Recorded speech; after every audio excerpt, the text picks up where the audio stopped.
Hello, air signs, Gemini, Libra, and Aquarius. This is your November reading for 2022. So welcome to Merciful Mermaid Tarot, and thank you very much for joining me. So for these readings, I draw from several tarot and oracle decks in my collection to give you a comprehensive picture of the energies I'm sensing for you each month. So this reading applies to your sun, moon, and rising sign if one or more of those three falls within an air sign in your birth chart. So this is a general reading, so it's not going to resonate for everyone, for everybody who will view this. So please only take it if it resonates for you and disregard it if it doesn't. So just one quick thing here. Please be aware that we're still dealing with scammers who impersonate tarot readers, okay, and other spiritual entrepreneurs in the spiritual community. So the scammers will usually contact you by direct message or DM or private message, and they'll offer you readings, tarot readings, palm readings, services like that, and they'll ask you to send them money in exchange for that reading. And just don't send anything to anybody via DM. Don't send them any money, any personal information, anything like that. Yeah, they're gonna pop up in your DMs. They may try to follow you, so just ignore and block those people so that you're not interacting with them.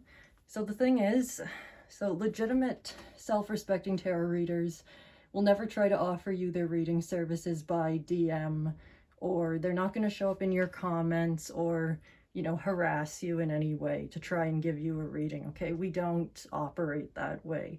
So if you receive one of these, just, you know, block. You can try reporting it if you want, although I don't know how much good that does anymore. But yeah, just something to be aware of because it is still going on. So I feel the need to keep, you know, just stay on top of that until the problem goes away, if ever. I mean, this has been 2 years it's been going on. So let's get started with the reading. So for air signs this month, your archetype card from Kim Cron's Wild Unknown deck was the Vision. So this is an archetype that, you know, we could talk all day about and get fairly in depth with, but I'm just gonna kind of, you know, try to keep this video around 15 to 20 minutes. We'll see if that happens this time. So I'm going to just, right from the guidebook, just give you a bit of an idea of what this card means. So the Vision is the dream, the imagined, and the revealed. So it is said that we are each born with a unique vision, a destiny towards which we are aimed. It is also said that we forget this vision the moment we are born. Thus we are sent on a lifelong journey of rediscovery. Such is the elusive nature of the Vision. It slips away, yet it guides. It appears in strange dreams and surreal images, seemingly unattainable and preposterous. When we are connected to the Vision, we carry an inspired, enchanted aliveness that others recognize.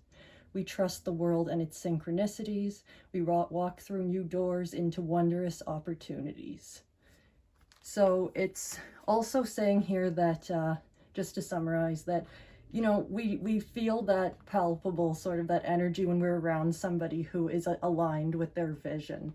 You know, somebody who's full of purpose and, you know, just this very lively kind of, they're very focused and driven. It's usually everything they're doing is sort of in alignment with the goal or the vision that they know that is within themselves that maybe other people don't see, or that it's might be difficult for them to explain or articulate it fully, because this is an archetype that sort of goes beyond language sometimes. It's something that is within you, but it's almost at a subconscious level sometimes, or it's more of a feeling. You feel it, you know it, but it's hard to convey what it is to other people. So she also adds here, look at art you loved when you were young, listen to old records and poems. These are all ways to activate the Vision. So it seems like this archetype is one that goes beyond what language I think can articulate, and beyond what words can help us explain. So to elaborate on this archetype, what message did we get this month? So we have the Nine of Materials, which in the Muse Tarot is the Nine of Pentacles. And with that, we had the Wheel. So we've got Minor Arcana, Major Arcana here. And my first impression with these was that, well, first of all, for air signs this month, there's this sense that many of you are feeling lost or not sure where you're going. In other words, this idea of what the vision is sort of, it's very vague to you, or it's confusing. You're not quite sure what would bring you to your Nine of Materials moment. And also with the Wheel, there's a bit of a, what also factors into the vision is this idea of destiny. So it's almost like an inner blueprint that is set out, and then you're going to follow it. And it's something that you intuitively and sort of, you know, on a deeper level, just know the path. And sometimes it can take a while for us to align with that. So with the Nine of Materials here, I mean, this is, you know, the Nine of Materials represents something different for all of us, but this is sort of, you know, the entrepreneur, somebody who has made it big and has, you know, their vision or their, you know, their life's work has really materialized. But with the Wheel, we have this sense of, you know, are things going to go my way? Are they not going to go my way? So the Wheel implies chance. It implies, you know, the unknown of how things are going to unfold for us. And so I feel that you're not trusting that this vision is going to appear for you, that some of you are maybe even feeling that you can't find your purpose, or you don't know what it is you should be doing and what you should be focusing on. Now, I also drew a card from my, this is again my homemade astrology DIY deck, and air signs, you received the Lilith card here. And with that, as sort of a clarifier and to add more information, the Moon card.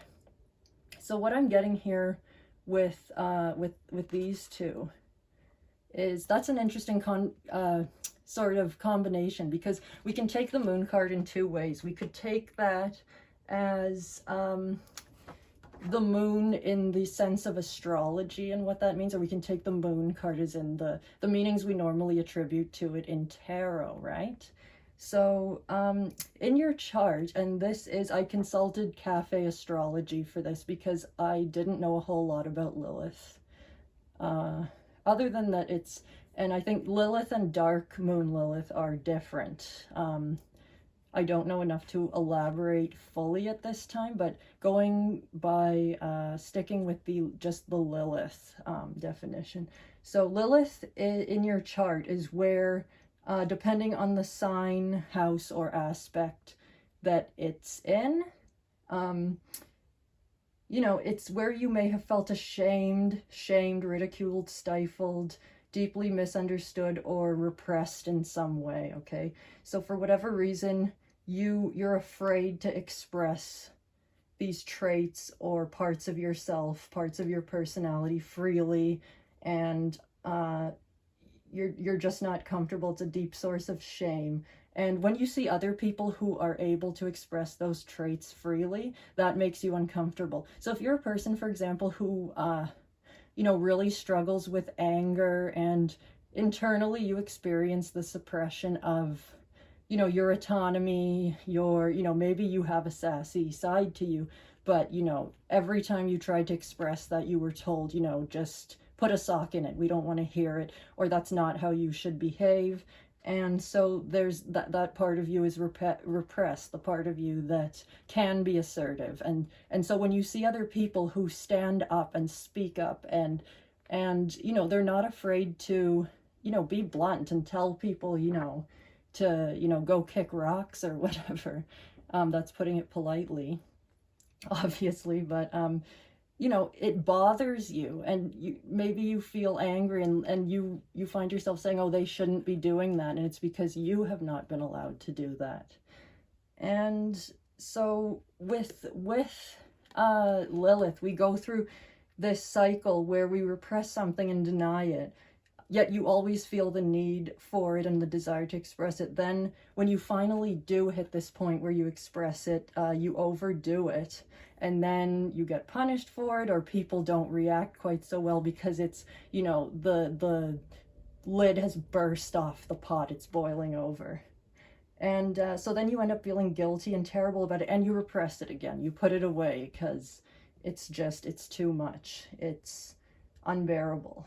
And this cycle will continue until you find a way to express those hidden and shameful parts of yourself in a way that doesn't cause major issues in your life. So you have to find a way to fit those hidden and shameful and misunderstood parts of yourself into your life. And so, you know, people who do that successfully, they may channel anger or, you know, certain less desirable you know, personality traits or different facets of themselves into creative careers. That's one way. So that would be an example of how you could do that. So with the moon here, this struggle, I feel, if we're looking at this as a tarot card, the struggle is painful and emotionally triggering because it's, how can I put this? Because it's confusing. You may also, and in terms of tarot meanings, you may also buy into the illusion that you're doomed or cursed to suffer this shame or misunderstanding, to deny this part of yourself for the rest of your life, that this is just a struggle and conflict that keeps coming up for you, right? So the question then becomes, what are you going to do about that? And for some of you, I also get the feeling with the moon, the tarot meaning of confusion is coming through here. So you're still not recognizing the patterns of repression. You know, you repress it, deny it, you desire to express it, and then you express it. And the shame and the guilt from expressing it, or the punishment you get from other people, causes you to go back into repressing it. And this cycle just continues. But sometimes patterns that seem obvious to other people, you know, when we observe people's behaviors, it may not actually be terribly obvious to us because, you know, it's very subjective. We're the ones going through it. So some additional cards I got here. How do we deal with this? So Temperance and the Muse of Inspiration. The Muses in this deck are the kings.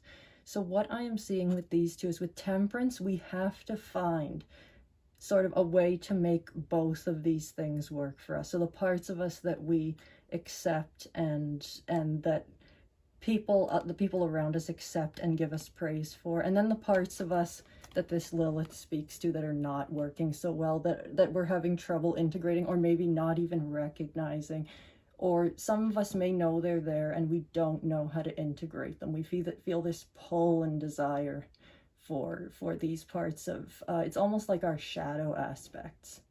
And so there has to be a way to integrate them. And the Muse of Inspiration. So the King is really somebody who's learned how to do this. You know, the King takes action that is informed action. So he understands, you know, sort of this dynamic, being a king, and he knows how to then take action so that he's not overdoing the fire, right? Because too much fire burns everything, destroys it. Just the right amount of fire, knowing how to wield fire, knowing how to wield creativity.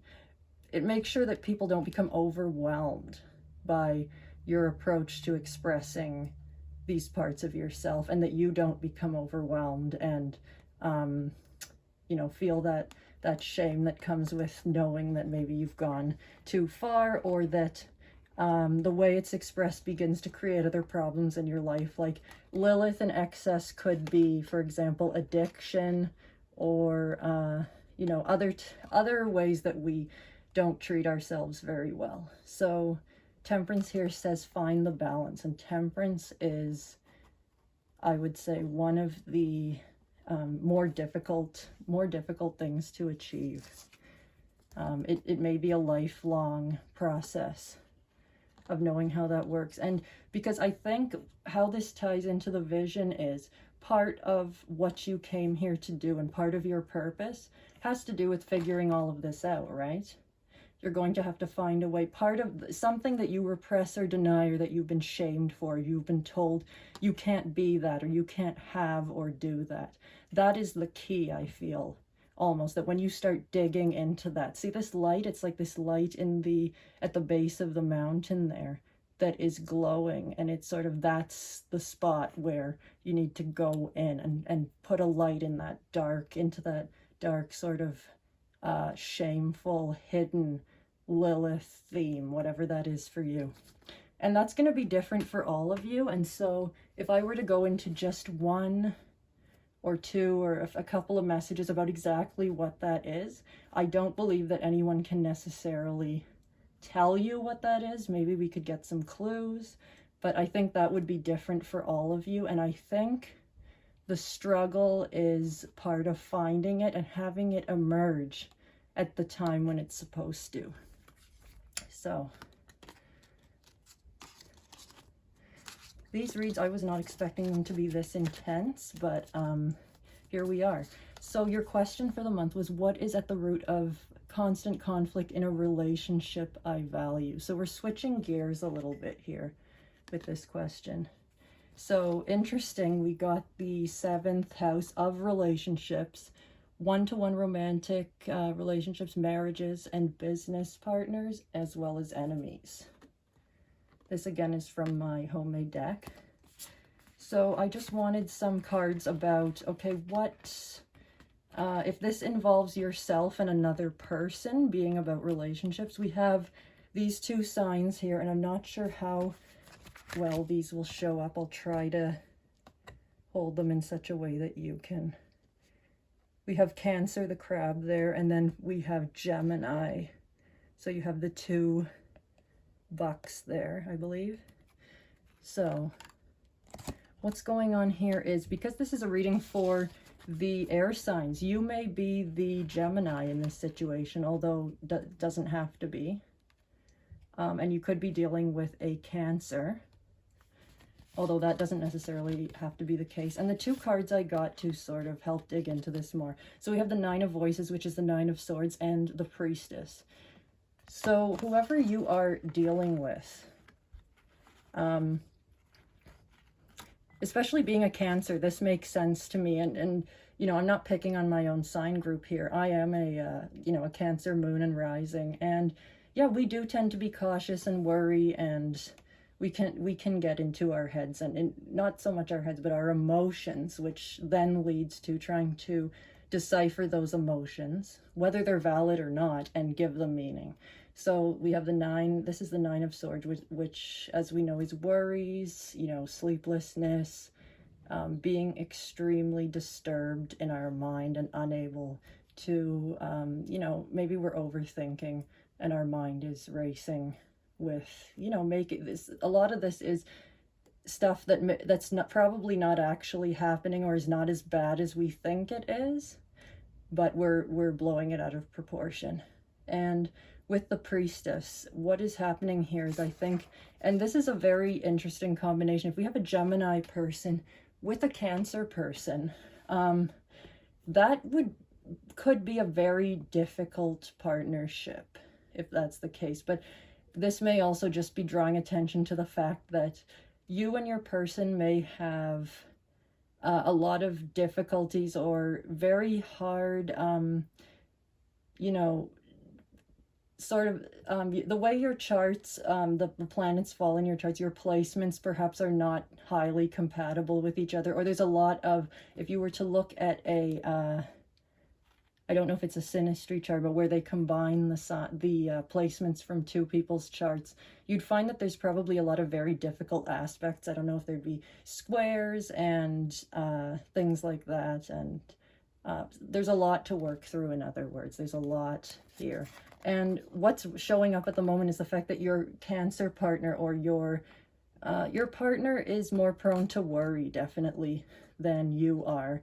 And this might be something you know, but you haven't been, maybe you haven't been very good at dealing with it, because air signs are dealing more with the rational and the, I can think my way through it, and Cancer's sort of trying to feel their way through it right now. So with the Priestess, your person is basically encouraged to learn discernment between what is actually fear and what is intuition, right? So what is really going on. And also just straight up communication. The Priestess, she knows things. She is able to tap into what's actually going on, and she has that knowledge and that wisdom. And it's almost like, for some of you, I think your partner is getting so caught up in the fears that they have forgotten that they have this quality as well, as a lot of water signs do. Or your person may have their Venus or their moon sign in a water sign, very, very prone to just believing what their emotions are telling them, and having a really hard time working through things that come up in your relationship that don't necessarily have to be a huge deal, right? So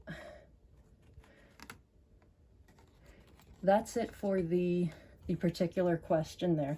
Now, ending off with the vision, I would say that for a lot of you, this is going to make sense down the road.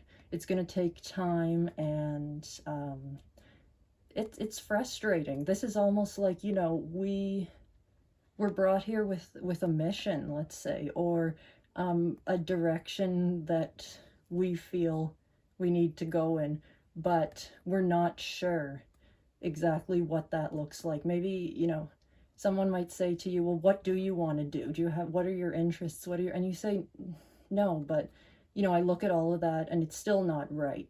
It's still not right. I feel like there's something else, or there's something I'm missing. And what's coming through really strongly, as we said, is digging back into this Lilith, whatever that shame or repressed or hidden issue is for you. And the moon indicates that this is confusing for you. I definitely get that. It's confusing for you, but the answer here is the Temperance card. So it's that balance. It's whatever is a source of shame for you, and you'll know when you hit on that, because it's uncomfortable, and it's, it could be very painful. And that's, if you're avoiding something internal, there's something you need to unpack, that you need to take a look at, it you haven't wanted to. It might require, not necessarily, but working with a professional, who can help you work through those things. But the Temperance card basically says, find a way to make it work for you. Once you find out what that thing is, can you find a safe, and not safe as in, holding yourself back and not being creative. Safe as in, so you don't end up hurting yourself and other people in serious ways. Find a way to express those parts of yourself. Maybe you find you have to express your anger through art or creativity or sports, or just the persona that you take on and as an influencer or something like that. So there's endless ways to do that. And so depending upon what you are dealing with will determine the healthy avenues that you can take, and how you can sort of transform and express that in a way that is going to work. It's going to work for your life and the rest of who you are. It's going to feel no longer like something you're rejecting, but something that fits with the rest of who you are. It's about accepting the shadow, okay? So it's about, accepting and integrating the shadow parts of ourselves. Parts that we've disowned. It's time to bring those back home and back to your heart and back into awareness, and complete that vision, complete that roadmap or that blueprint for yourself, so that you can figure out what your 9 of Pentacles is going to look like. and stop being afraid that this moment won't happen for you, because it absolutely can by working through this, okay? So thank you very much for watching. I hope that was helpful, and if it was, or if you you'd like to subscribe, like, and leave a comment if you have any feedback or questions about this reading. But yes, thank you very much for watching, and have a good November.